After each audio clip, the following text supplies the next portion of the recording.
गुजारिश करता हूँ आरजू सुल्तानपुरी से कि वो आएँ और अपना कलाम पेश करें। जनाब आरजू सुल्तानपुरी।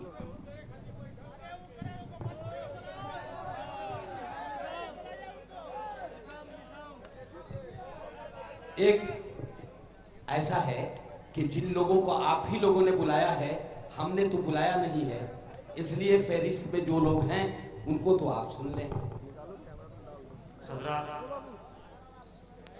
मेरा ये मकाम नहीं है जहाँ मुझे पढ़ाया जा रहा है।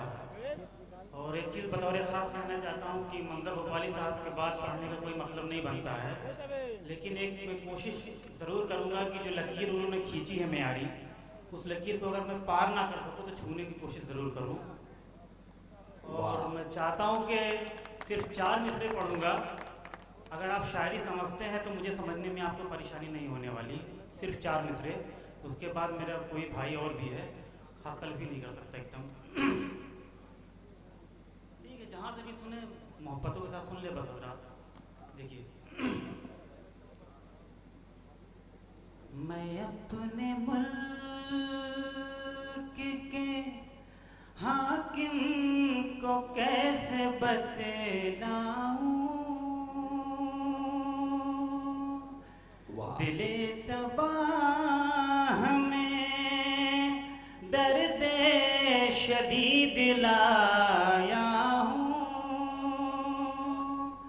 मैं अपने मुल्क के हाकिम को कैसे बतलाऊं, दिले तबाह में दर्द शदीद लाया हूँ। किया है भूख से बच्चों की ऐसे समझौता,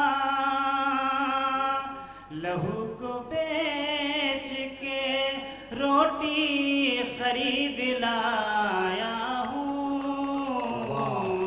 लहू को बेच के रोटी खरीद लाया हूँ। शुक्रिया